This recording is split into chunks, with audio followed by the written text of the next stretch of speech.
Guys. Oh, good. All right. Well, just want to get started here.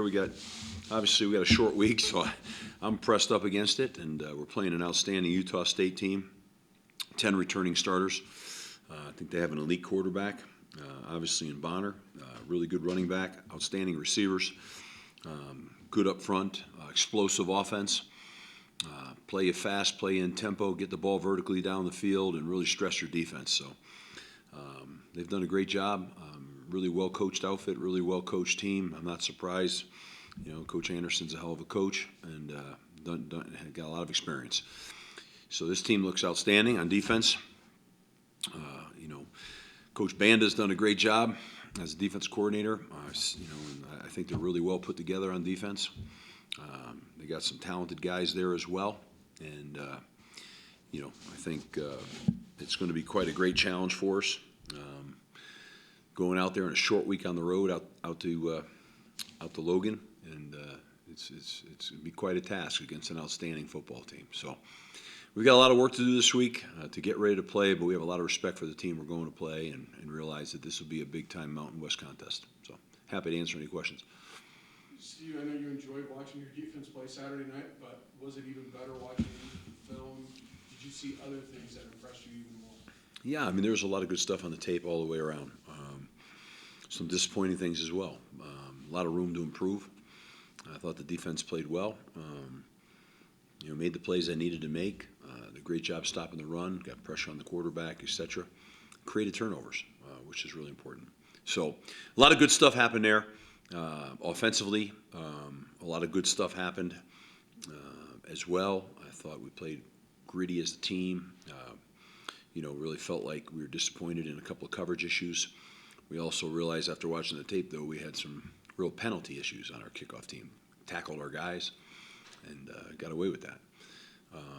So we've got to do a better job coaching and getting through that stuff, but those are a couple of concerns we had, and we want to get fixed. In these short weeks, I've just kicked beyond that game right now. I'm so far moved forward right now because to me, see, this is my Tuesday right now, so it's hard for me to let my mind drift back to last week. There were some great performances. We had some record-breaking stuff done on defense. We're continuing to grow as a team. And like I always say in football, every week is a new challenge, Our defense will be challenged now in a different way. Here we go. I told our team we've got to execute in all three phases at a high level this week. There's got to be tremendous execution. And that's kind of our mindset right now because, the offense has got to take care of the defense. The special teams have got to create great field position. We've all got to work together to have a chance to go win out here. Offensive line, you've had to do some shuffling and things. How do you feel that group is handling that as you kind of have to shift with some injuries and things? Well, last week there were some growing pains in there a little bit, compounded by the amount of defense we saw. We're still working through that. We're not exactly where we were yet, but we'll get there. We've lost two starters there, so it's a challenge. But the guys are working really hard. I feel confident that we'll be fine. It's like anything else, you can only take so many injuries before that becomes a problem. But so we'll see. We'll see. You've had to deal with some injuries on offense all the way around, but yet you're scoring better than 30 points a game in conference play. Are you seeing that as being, like you talk about, stacking bricks and that unit just getting better and being able to overcome some of the injury setbacks? I think we've done a good job with some of the. We still haven't gotten Dante back to full strength, right? He's a major weapon for us. Ajan, dinged up his ankles. So we got stuff going on, yeah, and we've lost a couple of linemen. So there's constantly a flow of things going on. I thought we've managed that well. We've got a lot of offense right now. Offense hasn't been our issue, in my opinion. It's making sure we're converting the offense into touchdowns, not field goals. I think it's great we're kicking field goals, and they're points, but we're leaving a lot. We had almost 500 yards of offense, but we're leaving a lot. We're just, as a coach, you don't want to see that. We're striving for higher level. We want to be 250, 250. We want to be, we want to run 85, 90 plays. Those are things we want to do. And we want to score touchdowns in the red zone, especially in the low red. That's kind of that should be an area we should be able to do well in. And we've just, we've studied the heck out of it. Is it our calls? Is it this? Is it that? And it's kind of just a little bit of breaking down. And I think it comes with more maturity, and I think it's execution. I think it's stuff, shows its head. And we got to get that put away. You're not going to go up to this place and play this team. If you have opportunities in the red zone, you better come away with touchdowns, not field goals now. I guess field goals are better than nothing, but touchdowns. Savon Scarver has, through his career, been one of the best return men. What makes him so effective, and how important is that? We always talk about the special teams game, and he can obviously change games. Yeah, excellent player. We've got to have great coverage. It was the kiss. I said this. I think I said it last week. The kiss of death. You walk in there and the coach say, "Oh well, our kickoff team's 5th in the country." Well, see ya. So that's just it's unnecessary. It is. I mean, it's nothing. It's not anything. We're in the middle of the season. Let's grind it out and get. So we've got good special teams units. We've had outstanding coverage. We will have outstanding coverage again. And what's happening a little bit now is, because we're having a little bit of shuffling going on right now. Like we had to take Jalen Thomas off of a couple of our coverage units now because now when Ajon got hurt, we can't afford. So here we go. You substitute a guy, and now you're losing a little bit of chemistry and timing there. So that's something we had to do, and that's real. And we had a couple other issues like that during the game. We had to substitute some guys. Guys go in, and all of a sudden, it's not quite the same level. And we can't have that. That's why I tell all the time to our team, the twos have got to be as ready as the ones. They've got to have game snaps. You got to be on top of your game because in a minute you're in. And, and those coverage units to us, that's the first play of defense. So those are mostly defensive players, and we've just got to make sure that, everyone's locked into that play. They're so huge. And, because we outkick our coverage, right, we have an elite punter, and because he outkicks it, which is tremendous, sometimes, if you're not careful, that can be problematic because you can get these guys out in space before you can get your coverage units there, your gunners. So we've been working like crazy on that stuff. How good was it to get David back? Great to get David back. He wasn't full strength this past game. I think we got a chance for him to be full strength on this game. He looked good today in practice. He's getting back. Those are tough injuries for backs. And now we got, Ajon with one. So, here we go. But I am pleased with how David looks. I feel like we got a chance to have him really close to full strength for Friday night. I know you like to go into a game with 3 running backs. How is your order set if Ajon might not be able to play? Yeah, well, it would be then David, it would be Jalen, and it would be Christian Hunter. You moved him because he was playing some defense, right? We moved him back to running back. Yep. What was exactly David's injury? David had an ankle sprain. Okay. Yeah. You talk about red zone, is he probably a big part of that? Obviously, he's both running and catching this year, had great success in there. Does that bring back that formula? It does. Yep. But Ajon did a hell of a job too. Our backs are those guys. We feel very confident in those guys. So, David's a big back. He's a 240-pound guy down there. He's a big man. You saw that last week. He had that goal line run down there. That was a big-time run he had. So he's a big dude.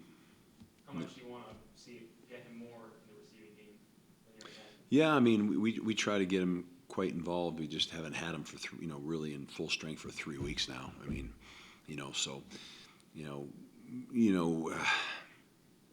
Last week we were careful, because the week before we were getting ready to play him and he tweaked it again, trying to catch a ball that was behind him. So, but But he's going to be fine this week. I'm quite confident. He probably was, 80% last week, but he'll be, I think, 100% now. He looked good today. Good one from Justin.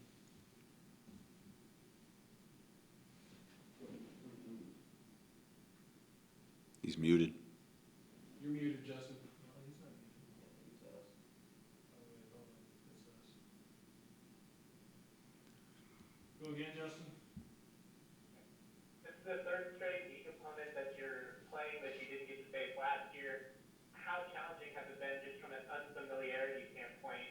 I know there's film available, but does it kind of change how you can prepare for a team when you haven't gotten to go up against them in the past? Well, we hadn't played New Mexico last week either.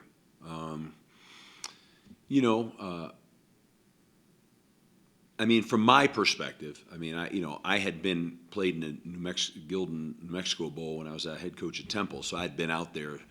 I've never been out to Logan. I don't know how many guys on our team have or have not. I have no idea. I didn't ask or think about it. I think a lot of times you're stuck off of what you're seeing off of film. I mean, this is the new coach, so they got a lot of new stuff going on there. But the film doesn't lie; it's pretty accurate, and I think we got a real good feel for who they are, and I think they're outstanding. I really do. I think they're a very explosive offensive unit that can really stretch the field and threaten you down the field with the ball, and I really like what they're doing on defense. I think they have some talented players. This is a really good football team. I think it's a really good football team. They got a bunch of returning starters, and they're talented. How do you like the way Trey and Gary have played? Trey kind of hits you guys at the field, and Gary kind of finishes off in the red zone. Yeah, I think Cam, Gary, and Trey are three guys that are very explosive. They can block well, and they are excellent, excellent receivers with great ball skills. So sometimes the biggest problem we have is they get gassed. Because, in this style of offense, when you play in 12, you got to get used to that. And I still think we're in the process of them being able to get used to that. But those three guys are tough on a defense because they're great receivers and they're great blockers. And with Gary, we can run a lot of insert offense as well out of the eye. And, all of a sudden you got to defend that too. So there's a lot there. There's a lot on that plate. And those guys have done a great job. They really have. You want to get Gary even more? Yeah, we've consistently tried to get Gary more and more, and of course we have Brian Palendi as well. So there's four guys there. They're Brian's a little bit more of a blocking guy, yeah, I think we've been trying to get Gary more and more going here each week. Digesting and learning and all that kind of stuff, and he's a real weapon. They all are. It's hard. And you start to spread the field with those guys as we're starting to do. And, you start throwing slant routes and things like that, and you get them mismatched on smaller corners. There's a lot of stuff that's out there that we haven't gotten to yet. We'll hope to get there. In a condensed field, do you look at that tight end room as maybe part of the solution to the red zone? We usually use 3 tight ends in the red zone. I just don't think we're diverse enough in our offense. You know what I mean? I feel like just because we're in 13, we don't need to be in condense. We can be in 13 and be spread because these guys are skill guys. They're excellent receivers now. They have some of the best hands on our team. It's like you can get an empty with them. You can get in a spread set with them. And then you just create a lot of, diversity of offense of what you can do. Power, spread, you got a lot of stuff going on there. We're heading down that path. It's just been a slow process, because you don't want to start throwing too much at our guys, right? We're trying to get a higher level of execution. I think we're suffering from a little bit of a higher level of execution right now, and so I'm chomping at the bit to play faster, and we don't huddle, but to play faster, and to be able to be more diverse in our formations and style of offense within that grouping. And hopefully we're going to start to emerge out, as we head into the back half of the season. But, it's a process, It's essentially kind of like, I feel like our first year of really being locked into this right now. And so if you get ahead of yourself, I thought maybe we got ahead of ourselves early in the season. and our level execution wasn't as good. We try to bring it back a little bit and get a little higher level execution. So we're kind of in that mode, right? So this is the constant tug in, year 1.5, so to speak, where you're trying to grow and stretch, and if you do too much, sometimes you fall apart, but you don't want to do too little either. So I'm sure Utah State's in the same boat. I mean, depends on what your style. We're kind of we're in a real pro style offense. Of more of the more up to date pro style offenses. We have a lot of diversity in there, right? Read zone plays and spread plays and condensed plays and power plays, and we do a lot of that stuff. Some other offenses might just be spread orientated. They're just in the spread. That's all they're in. They got a much smaller menu. There's a lot of ways to get things done. We have a large menu, which can early in your program could probably can be hard. How much of the deep ball menu are you looking to get more out of Todd? Yeah, I mean, we want to get the ball down the field. One of our, we spent a lot of time getting the ball down the field in training camp, and then we lost Dante. So Dante's been gone since game 2. Dante's back, so that's a part of our game that's kind of not been as present as we'd like it to be. So as Dante gets back to full strength, which I believe he's getting close to right now, I hope that we can push the ball down the field more. Yeah. Anything else? Good. Thank you. All right, guys.